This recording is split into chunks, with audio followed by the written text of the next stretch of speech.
मैं अब जनसुराज से जुड़ा हुआ हूँ और पार्टी का नारा है लोकल फॉर वोकल। सरकार की यहाँ की बहुत ज़रूरत है और कल कारखाने लगाने की ज़रूरत है, नदी कटाव का अस्थायी समाधान करने की ज़रूरत है, बाढ़ का अस्थायी समाधान करने की ज़रूरत है।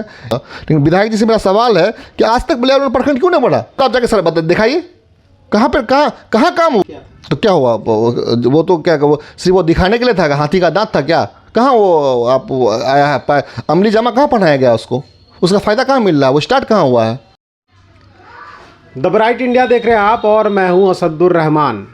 हम आज बात एक ऐसी शख्सियत की कर रहे हैं जो लगातार 12 साल से समाज सेवा से जुड़े हुए हैं और पेशे से ये डॉक्टर भी हैं। और तो आप समझ सकते हैं कि समाज सेवा के क्षेत्र में इन्हें कितनी अनुभव हो चुकी होगी। इनका एक स्लोगन चल रहा है, ये कह रहे हैं कि लोकल लाओ कदवा विधानसभा बचाओ। क्या है ये लोकल लाओ कदवा विधानसभा बचाओ? हम उनसे जानने की कोशिश करेंगे डॉक्टर एम.आर. हक साहब से। जी सर, स्वागत है आपका। लोकल लाओ कदवा विधानसभा बचाओ, क्या है ये slogan? Bright India news channel के तमाम दर्शकों को और साथ साथ कटिहार के सीमांचल के तमाम दर्शकों को मेरी तरफ से जय हिंद, नमस्कार। देखिए असद जी, कदवा जो हमारा प्रखंड है ये सीमांचल का और पूरे बिहार का सबसे पिछड़ा हुआ प्रखंड है। आज हमारे कदवा में, पूरे कदवा में आप जाकर देख लीजिए, सर्वे कर लीजिए, 10+2 तो स्कूल मिल जाएंगे, हाई स्कूल मिल जाएंगे आपको, लेकिन एक भी डिग्री कॉलेज नहीं है। मेरा सवाल ये है, यहाँ के जो सांसद हो, विधायक हैं, उनसे मेरा सवाल है कि कोई भी समाज, कोई भी मुल्क, कोई भी कबीला तब तक तरक्की या विकास नहीं कर सकता है जब तक वहाँ के लोग, वहाँ के बच्चे शिक्षित नहीं होंगे, तालीम याफ्ता नहीं होंगे। तो हायर एजुकेशन के लिए आप डिग्री कॉलेज जब नहीं बनेगा, हमारे यहाँ एक भी डिग्री कॉलेज जब नहीं है तो बच्चे कैसे एजुकेटेड होंगे, कैसे वो आगे बढ़ेंगे? ये बहुत बड़ा सवाल है। दूसरा सवाल ये है कि आज देख लीजिए कि पूरे कदवा प्रखंड में एक भी अस्पताल जो फुल फ्लेज होना चाहिए, रन करना चाहिए, सुव्यवस्थित होना चाहिए, वो आपको अस्पताल नहीं मिलेगा। रात के 12 बजे अगर किसी को सांप काट ले तो उनको मरना निश्चित है, अगर पॉइजनस सांप है तो, क्योंकि कहीं इलाज नहीं हो पा रहा है, संभव नहीं हो पा रहा है। आपको कोई भी पीएचसी में, कोई भी कम्युनिटी हेल्थ सेंटर में सांप काटने का इलाज आपका मुहैया नहीं है। कुत्ता काटने का, डेंजरस कुत्ता काटा है, उसको अमाइनोग्लोबिन की अगर ज़रूरत पड़ जाए, एंटी रेबीज अमाइनोग्लोबिन, तो वो सरकारी अस्पताल में अवेलेबल नहीं है। पूरा कदवा प्रखंड में आज देख लीजिए, सरकारी अस्पताल ऑफिस का हाल जाके देख लीजिए, ब्लॉक का हाल देख लीजिए। ये पूरा आज प्रखंड जो हमारा है वो सिर्फ और सिर्फ जो है पूरा रिश्वतखोरी का एक तरह का अड्डा बन चुका है। कदवा प्रखंड बगैर रिश्वत दिए हुए ना कोई मोटेशन का कोई काम होगा, ना कोई भी सरकारी योजना का लाभ लेना हो, चाहे वो जन्म प्रमाण पत्र से लेकर के मृत्यु प्रमाण पत्र, किसी भी तरह का कोई आपको योजना का प्रमाण पत्र बनाना हो, सर्टिफिकेट बनाना हो, बगैर रिश्वत दिए हुए काम नहीं होता है। तो मेरा सवाल यही है कि हमें अब लोकल विधायक चाहिए, और लोकल विधायक इसलिए चाहिए कि ज़रूरत के टाइम में जब यहाँ के लोगों को ज़रूरत होता है तो हमारे विधायक जी उनका फ़ोन रिसीव नहीं करते हैं। इनको यथासंभव जो मदद मिलनी चाहिए वो मदद नहीं करते हैं, वो पहुँच से दूर है यहाँ के लोगों का। अगर लोकल रहेगा तो एनी टाइम लोग, अगर विधायक अगर फ़ोन रिसीव नहीं करेगा वो उसके घर पे आ जाएगा, चूँकि नज़दीक का मामला है, वो कभी भी मुझसे मुलाकात कर लेगा एनी टाइम। उसको ये लोकल विधायक करने का सेंस ये है कि मैं जिस मिट्टी से पैदा हुआ हूँ, इस मिट्टी का दर्द को मैं अपना दर्द समझता हूँ, यहाँ की खुशबू मुझे प्यारी है। तो लोकल अगर रहेगा तो ज़मीनी समस्या से वो अवगत होगा। किस गली में, कदवा प्रखंड में लगभग 30 पंचायत है, लगभग कदवा डनखुड़ा मिलाकर के लगभग 250 गांव है। हर गांव का समस्या डॉक्टर एम.आर. हक को पता है, क्योंकि मैं लोकल हूँ। बाहरी को ये पता नहीं होगा, क्योंकि मैं हर जगह घूमता हूँ, हर जगह जाता हूँ, लोगों से मिलता हूँ, लोगों का दुख दर्द में साथ रहता हूँ। चूँकि मैं लोकल हूँ इसलिए बाहरी लोग कहाँ से आ पाएंगे हमारे यहाँ? तो लगभग 12 सालों से आप क्षेत्र में हैं, लोगों की समस्याओं को समझ रहे हैं, तो क्या पार्टी को भी इन सब चीज़ों को समझना चाहिए कि बाहरी उम्मीदवारों को टिकट दे देती है? लास्ट में आप जनसुराज में गए हैं, क्या लगता है कि जनसुराज 2025 में आपको उम्मीदवार बनाएगी? इन सब मुद्दों को लेकर लगातार आप लड़ाई कर रहे हैं, आपका देखा जा रहा है कि महनूर हत्याकांड में आपने बड़ी अहम भूमिका निभाई, जिससे सफलता मिली। जिसके बाद आपने एनआरसी का मामला उठाया तो उसमें भी काफ़ी सफलता मिली। क्या लगता है कि पार्टी को भी इस चीज़ों को समझना चाहिए था? देखिए, इस बार का मूवमेंट जो है हमारा कदवा प्रखंड हो या प्राणपुर प्रखंड हो, प्राणपुर विधानसभा हो, कदवा विधानसभा हो, यहाँ का लोगों का जो एक ट्रेंड अब सेट हो गया लोगों के माइंड में कि यहाँ के लोग अब लोकल भी उम्मीदवार को ही तरजीह देंगे और लोकल ही इस बार चलेगा। लोग अब यहाँ के जो हमारे आला कमान हो, चाहे किसी भी पार्टी के हो, चाहे कांग्रेस हो, जदयू हो, राजद हो, भाजपा हो, उनको ये समझ में अब आनी चाहिए कि वहाँ से एसी रूम से बैठ करके आप उम्मीदवार तय नहीं करें। आपके जो ज़मीनी कार्यकर्ता हैं कदवा में, चाहे वो किसी भी पार्टी का हो, आप उनको टिकट दें। इसलिए कि लोग अब बाहरी उम्मीदवार से तंग आ चुका है। अब मुझे उम्मीद है, मैं अब जनसुराज से जुड़ा हुआ हूँ और पार्टी का नारा है लोकल फॉर वोकल। जनसुराज जो है ये लोकल उम्मीदवार को ही टिकट देगा और मैं इनका एक प्रबल दावेदारी में अपना पेश किया हूँ। मुझे पूरी उम्मीद है कि पार्टी सही निर्णय लेगा और लोकल का ट्रेंड को देखते हुए वो फैसला लेगी। बिजली इस इलाके की सबसे बड़ी समस्या है, जिसे लेकर आपने लगातार आंदोलन भी किया, जिसमें सफलता भी मिला और कई जगहों पर आपको मामला भी दर्ज कराना पड़ा। आपके ऊपर मामला भी दर्ज हो गया। क्या कहेंगे? लगातार आंदोलन किया, उसका खामियाजा कहेंगे या सफलता कहेंगे? देखिए, आप जब संघर्ष करते हैं तो सरकारी मुकदमे वगैरह होते रहते हैं। नेता को इनके लिए चिंता की ज़रूरत नहीं होती है, करनी नहीं चाहिए। और मेरे ऊपर लगभग 17-18 मुकदमे हैं। मैं एक बार जेल भी गया हूँ। मेरा सबसे अहम रोल जो है ज़मीन नदी कटाव को लेकर के और बाढ़ का स्थायी समाधान को लेकर के 2017 से लेकर के 2020 तक मैंने लगातार आंदोलन किया। और मेरा कहना यही है कि सीमांचल कटिहार की विकास की बात करना बेईमानी होगी जब तक यहाँ नदी कटाव और बाढ़ का स्थायी समाधान नहीं हो जाए। भूमिहीनों को ज़मीन नहीं मिल जाता है।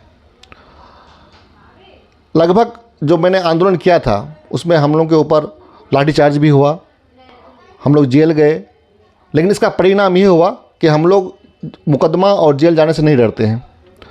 हम लोग जनता के हक और हकूक़ की लड़ाई हम लोगों की लगातार जारी रहेगी। और अभी लगभग 1000 परिवार को वासीगत पर्चा हमारे आंदोलन के फलस्वरूप मिलने में मुझे कामयाबी मिली, दिलाने में कामयाबी मिली। और साथ साथ जहाँ तक बिजली का सवाल है, अभी गर्मी के सीज़न में आपने देखा ही कि हमारा 1200 अनुमंडल इलाका में इतना भयानक बिजली क्राइसिस से लोग जूझ रहा था। ऐसा लग रहा था कि पूरा बिजली का जो डिपार्टमेंट है वो खुद आईसीयू में है, खुद उनको रोशनी की ज़रूरत है। लो वोल्टेज की समस्या, अनियमित बिजली, अनियमित कट, जंपर कट जाना। अब पूरा इलाके में आप सर्वे कर लीजिए, जर्जर तार की स्थिति। कहीं भी जो उसका बिजली का जो इंफ्रास्ट्रक्चर है वो बिल्कुल आईसीयू में है, ऐसा बिल्कुल कोलैप्स कर गया है। तो उसको पटरी पर लाने के लिए हम लोगों ने हमारे इलाके में अभी जो 1200 अनुमंडल में 2 पीएसएस की बहुत अहम ज़रूरत थी। एक कमलाबाड़ी पीएसएस, दूसरा विदयपुर पीएसएस। अभी कमलाबाड़ी पीएसएस और विदयपुर पीएसएस के लिए लगातार हम लोगों ने 3 साल से लगातार हम लोग धरना प्रदर्शन और डेमोक्रेटिक तरीके से अपनी मांग उठाया। और ये हम लोग की खुशी है, मुझे कहते हुए बहुत खुशी हो रही है कि अब आइंदा जो गर्मी का सीज़न होगा, अब यहाँ के लोगों को बिजली क्राइसिस से जूझना नहीं पड़ेगा। चूँकि कमलाबाड़ी पावर सब स्टेशन से बिजली की आपूर्ति अब लगभग सुनिश्चित हो गई है। पावर सब स्टेशन बन के तैयार है, सारा उनका इंफ्रास्ट्रक्चर तैयार है। और उसके बाद जो विदयपुर है वो भी लगभग जनवरी फरवरी तक वहाँ से भी तैयार हो जाएगा। अब यहाँ के लोगों को बिजली की क्राइसिस से जूझना नहीं पड़ेगी। ये हम लोगों का बहुत बड़ी सफलता है। अच्छा, इस इलाके का सबसे बड़ी समस्या देखा जा रहा है कि यहाँ से लोग बड़ी संख्या में पलायन करते हैं, रोज़गार नहीं मिल पाता है, बेहतर शिक्षा नहीं मिल पाता है। आपके इसमें जो आपने पर्चा जारी किया है उसमें भी लिखा हुआ है कि कई मांगे हैं आपकी, उनको पूरा करेंगे आप अगर विधायक बनते हैं तो। जी, देखिए, हमारा जो इलाका है ये सीमांचल का इलाका और कटिहार, पूर्णिया, किशनगंज, 1200 अनुमंडल का जो इलाका है, ये पूरा का पूरा जो है पलायन का हब और मज़दूरों का फैक्ट्री है। चूँकि यहाँ पर किसी तरह का जो आपका कल कारखाना, इंडस्ट्री, फैक्ट्री नहीं है। आप देखिए कि सबसे बहुत बड़ी विडंबना भी है कि हमारे अभी जो मौजूदा सांसद हैं वो यहाँ पर फूड प्रोसेसिंग मिनिस्टर भी रह चुके थे, लेकिन एक भी फूड प्रोसेसिंग यूनिट आप कहीं पर बता दीजिए हमको कटिहार में खुला? नहीं खुला। क्यों नहीं खुला? चूँकि इनकी इच्छा शक्ति की कमी रही। आप देखिए, आपको विश्वास नहीं होगा, हम लोग पूरे इंडिया में सबसे ज़्यादा लार्जेस्ट मखाना उत्पादक अभी कटिहार का नाम आता है, कटिहार जिला का, पूरे इंडिया में। दूसरा नंबर मक्का। तो क्या मखाना आधारित और मक्का आधारित जो फैक्ट्री है, जब फूड प्रोसेसिंग यूनिट है, अगर वो लग जाए तो डायरेक्ट फ़ायदा जो है यहाँ के किसानों को होगा उसका। लेकिन उन्होंने शुरुआत तो किया था कहीं हसनगंज में, उन्होंने फूड प्रोसेसिंग प्रोजेक्ट का उन्होंने शिलान्यास भी किया था। तो क्या हुआ? वो तो क्या, वो सिर्फ वो दिखाने के लिए था? हाथी का दांत था क्या? कहाँ वो आप आया है? अमली जामा कहाँ पहनाया गया उसको? उसका फ़ायदा कहाँ मिल रहा है? वो स्टार्ट कहाँ हुआ है? अगर फूड प्रोसेसिंग यूनिट आ जाता है, फैक्ट्री आ जाता है, कल कारखाना खुल जाता है, तो हमारा माइग्रेशन पर, पलायन पर तो ब्रेक लगेगा ना। कैसे ब्रेक लगेगा जब रोज़गार ही नहीं है यहाँ पे? तो इसलिए ये रोज़गार की यहाँ पे बहुत ज़रूरत है और कल कारखाने लगाने की ज़रूरत है। नदी कटाव का अस्थायी समाधान करने की ज़रूरत है, बाढ़ का अस्थायी समाधान करने की ज़रूरत है। ये यहाँ निहायत ही इसके लिए एक इच्छा शक्ति होना चाहिए लीडरों में, जो कि बहुत कमी रही है। जो भी सांसद हो या विधायक हो, वो यहाँ का जो ज़मीनी समस्या है उसको, उससे निजात दिलाने में, लोगों को उससे निजात दिलाने में वो लोग विफल रहा है। अहमद खान यहाँ से विधायक, वो कहते हैं कि उन्होंने बाढ़ कटाव के लिए काफ़ी कुछ काम किया है इलाके में। आप देखिए कि अभी मेरा गांव, मेरा खुद जो पैतृक गांव है आलापोखर गांव, वो अभी नदी कटाव के मुहाने में खड़ा है। अभी वो कटने वाला है वो गांव। अभी हमने उसके लिए आंदोलन किया, धरना प्रदर्शन किया नदी के किनारे में जा कर के, उसके लिए डेमोक्रेटिक तरीके से मांग उठाया। अब वो वहाँ पर मेरी जो संघर्ष रहा है उसके लिए वो अब एस्टीमेट वगैरह तैयार हो गया है, वहाँ पर काम होने वाला, जैसा मुझे सूत्रों से पता चला है। लेकिन विधायक जी इस मैटर को लेकर कितना बार उठाया सदन में आवाज़? नदी कट रहा है, आप जाके पूरा का पूरा देखिए, कदवा में पूरा अभी शिकारपुर गांव पूरा का पूरा नदी में समाने वाला है। पूरा का पूरा, इससे पहले महीनागढ़ गांव पूरा का पूरा नदी में समा चुका। कितने स्कूल समा गए, कितने मंदिर समा गए, मस्जिद समा गए पूरा का पूरा कदवा प्रखंड में। कदवा प्रखंड का सबसे बड़ा ज्वलंत मुद्दा नदी कटाव है। आप जाके सर्वे कर लीजिए कि कहीं पर भी अस्थायी समाधान क्या होता है नदी कटाव का? बोल्डर पिचिंग, अस्पर का निर्माण। पूरे कदवा प्रखंड में आप जाके दिखा दीजिए, एक भी अस्पर का निर्माण हुआ हो, एक भी कदवा प्रखंड में बोल्डर पिचिंग हुआ हो? तो मैं ये मेरा चैलेंज है, जाके दिखाइए कहीं पर आप। क्या, कौन सा समाधान विधायक जी ने किया इसके लिए? तो कब है कि विधायक जी कह रहे हैं वो गलत है? बिल्कुल, आप जाके सर दिखाइए कहाँ पर कहाँ काम हुआ है। ज़मीनी हकीकत बताइए ना आप जाकर के। मेरा गांव खुद कट रहा है अभी। मेरा गांव जो कभी खुशहाल गांव था, बगल में मेरा कब्रिस्तान है, वहाँ पे नदी के किनारे अब कब्रिस्तान मेरा कटने वाला, जहाँ मेरा बाबा और दादा लेटे हुए हैं। क्यों नहीं काम शुरू हो रहा है उनके वहाँ पे? क्यों नहीं अस्पर का निर्माण के लिए वहाँ पे विधायक जी को भी सवाल उठाए? आज आप ये बताइए कि कदवा प्रखंड में आज लोग जो है ज़मीन मोटेशन के नाम पे 20,000 से शुरू करता है कर्मचारी, और 50-50 हज़ार रुपया तक वसूली होती है। थाने में चले जाइए, बगैर रिश्वत दिए हुए किसी का एफआईआर नहीं लिखा जाता है। बच्चा जब एक पैदा होता है, जन्म प्रमाण बनाने से लेकर के मृत्यु प्रमाण बनाने तक जितने भी उसको सर्टिफिकेट की जरूरत होती है, सब में रिश्वत लगता है। तो क्या फ़ायदा हो रहा है आपका? किस चीज़ का फ़ायदा हो रहा है? एक आपका मेरा यहाँ पे मीनापुर से लेकर दरियापुर तक जो यहाँ का ज्वलंत समस्या है कदवा 2 का, वहाँ पे आप चौड़ीकरण और पक्कीकरण नहीं हुआ। हमारे विधायक जी का वादा था कि जब हम जीतेंगे तो बलियाबरण को प्रखंड बनाएंगे। एक नंबर में वादा था कि क्यों नहीं अब बलियाबरण आज तक प्रखंड बना? प्रखंड बलियाबरण नहीं बनने के कारण यहाँ के लोग हर तरह का योजना से महरूम हो जाता है। 50 किलोमीटर दूर लोगों को जाना पड़ता है आपका प्रखंड मुख्यालय। कितनी भयानक कष्ट से लोग जी रहे हैं यहाँ पे। ज़मीनी हकीकत कुछ और है, ज़मीनी हकीकत कुछ और है। आप सर्वे करके देखिए, लोगों को पूछिए कि यहाँ का ज्वलंत समस्या क्या है। सबसे बड़ा ज्वलंत समस्या कदवा 2 जो इलाका है हमारा, महानंदा के पश्चिमी छोर, पूर्वी छोर, कदवा प्रखंड को बलियाबलन प्रखंड को प्रखंड का दर्जा दिलाना, आज तक प्रखंड का दर्जा नहीं दिलाया गया। ये विधायक जी का एक नंबर मैनिफेस्टो में था इसका कि मेरे सबसे पहले मैं ये काम करूंगा। लेकिन विधायक जी से मेरा सवाल है कि आज तक बलियापुर प्रखंड क्यों नहीं बढ़ा? 10 साल आप रहे। जन स्वराज आपने ज्वाइन किया, क्या सोच कर आप जन स्वराज में गए? देखिए जन स्वराज में इस तरह का है ऐसा कुछ? देखिए अशद भाई, आपने बहुत अच्छा सवाल किया है। अभी आज़ादी के 75 साल बीत जाने के बाद मैं बिहार के संदर्भ में अगर बात करूं तो मैक्सिमम टाइम यहाँ कांग्रेस पार्टी का शासन रहा, फिर लालू जी यहाँ पर राज किए, अभी हमारे नीतीश कुमार जी का शासन चल रहा है। यानी कि कांग्रेस, एनडीए गठबंधन, इंडिया गठबंधन, यही लोग थे, चौथा तो नहीं कोई। लेकिन मेरा सवाल ये है कि आज किसी भी इंडेक्स में, चाहे वो एजुकेशन हो, चाहे वो हेल्थ हो, चाहे रोजगार हो, किसी भी इंडेक्स में आप देख लीजिए, बिहार सबसे पिछड़ा पायदान में खड़ा है। यहाँ पे लोग सिर्फ और सिर्फ जाति, धर्म, नफरत के नाम पर वोट करते हैं। तो हमारे बच्चों को जो तालीम मिलना चाहिए, एजुकेशन मिलना चाहिए, हायर यूनिवर्सिटी, एक central university, polytechnic college, IIT, IIM कहाँ है बिहार में?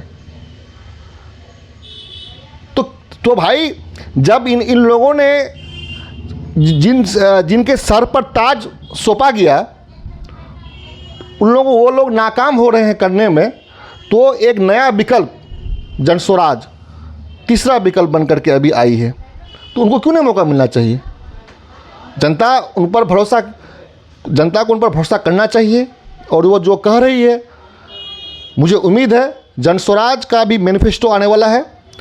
हर प्रखंड में उनको वहाँ का क्या क्या ज्वलंत समस्या है, आप देखते होंगे कि बिहार लेवल पर जो होता है कि पूरे कोई भी पार्टी हो, चाहे वो कांग्रेस हो, जदयू हो, राजद हो, भाजपा हो, वो स्टेट लेवल पर उनकी मैनिफेस्टो जारी होता है। लेकिन इनका मैनिफेस्टो जारी होगा प्रखंड लेवल पे कि कौन सा प्रखंड में, कौन सा पंचायत में कहाँ का क्या ज्वलंत समस्या है, उसके आधार पर जन स्वराज अपना रोड मैप तैयार करेगी। और मुझे उम्मीद है जन स्वराज का जो 5 काम है, जो अभी इनका नारा है कि जन स्वराज आएगा 5 काम हो जाएगा। नंबर 1 के वृद्धा पेंशन जो अभी 400 रुपया मिल रहा है, वो आपको 4000 रुपया मिलेगा। आपका हर प्रखंड में अंतर्राष्ट्रीय स्तर का कम से कम 2 विद्यालय खोला जाएगा। इसी तरह से महिलाओं को 4% ब्याज दर पे लोन दिया जाएगा, ताकि वो कोई भी धंधा पानी रोजगार करके अपने पाँव में मतलब खड़ा हो सके, स्वावलंबी बन सके। उसके बाद आपका पलायन को रोकने के लिए ये अभी घोषणा कर रहा है कि कोई भी जो मजदूर है, पलायन कैसे रुकेगा? जब तक मजदूर मजबूरी में तो जाता है, कोई भी मजदूर, कोई घर का तो शौक से पलायन नहीं करता है। उसको आप मजदूर जब तक काम नहीं देंगे कि 10 से 15 हज़ार का जो रोज़गार है उसको दिलाने के लिए अभी जो आइंदा जो छठ हो रहा है, अगर इसकी 2025 में सरकार बन जाती है तो नेक्स्ट जो छठ होगा उसमें जो हमारे मजदूर घर आएंगे तो मजबूरी में अब वो दोबारा पलायन नहीं करेगा। चूँकि 10 से 15 हज़ार की नौकरी अगर जन स्वराज का रिमार्केबल बात है, अगर जन स्वराज की सरकार बन जाती है तो 10 से 15 हज़ार की नौकरी जन स्वराज की सरकार लोगों को देगी। उसके लिए लोगों को जिद्दोजहद नहीं करना पड़ेगा, पलायन नहीं करना पड़ेगा। एक अंतिम सवाल है कि 2025 में चुनाव होना है और क्या अहम मुद्दे होंगे आपके? देखिए, अभी आपको मैंने बताया है कि अभी मैंने अपना एक लोकल मैनिफेस्टो जारी किया है, जो मेरा अपना पर्सनल मैनिफेस्टो है। कि मैं आपको बता रहा हूँ कि कदवा विधानसभा को मॉडल बनाने का प्रस्ताव मेरा है कि मैं चाहता हूँ कि कदवा विधानसभा एक मॉडल विधानसभा बने। क्यों नहीं बन सकता मॉडल विधानसभा? इसके लिए सबसे पहले कदवा प्रखंड अंतर्गत आपको एक डिग्री कॉलेज मैं खोलना चाह रहा हूँ। दूसरा, रायापुर से लेकर के तैयबपुर तक महानंदा नदी में उच्च स्तरीय पुल होना, ये मेरा दूसरा मैनिफेस्टो में मेरा है। तीसरा, बलिया बेलोन को प्रखंड का दर्जा दिलाना। चौथा, मीनापुर से दरियापुर तक वाया कुरुम शिकारपुर रोड का पक्कीकरण और चौड़ीकरण करवाना। पांचवा, बलिया बेलोन कुरुम गायघट्टा जो रोड है उसका जो चौड़ीकरण होना चाहिए वो तो अभी शुरू हुआ है, लेकिन इसकी गति को मैं स्पीड को बढ़वाऊंगा, क्योंकि बहुत धीमी गति से भी चल रहा है इनका काम।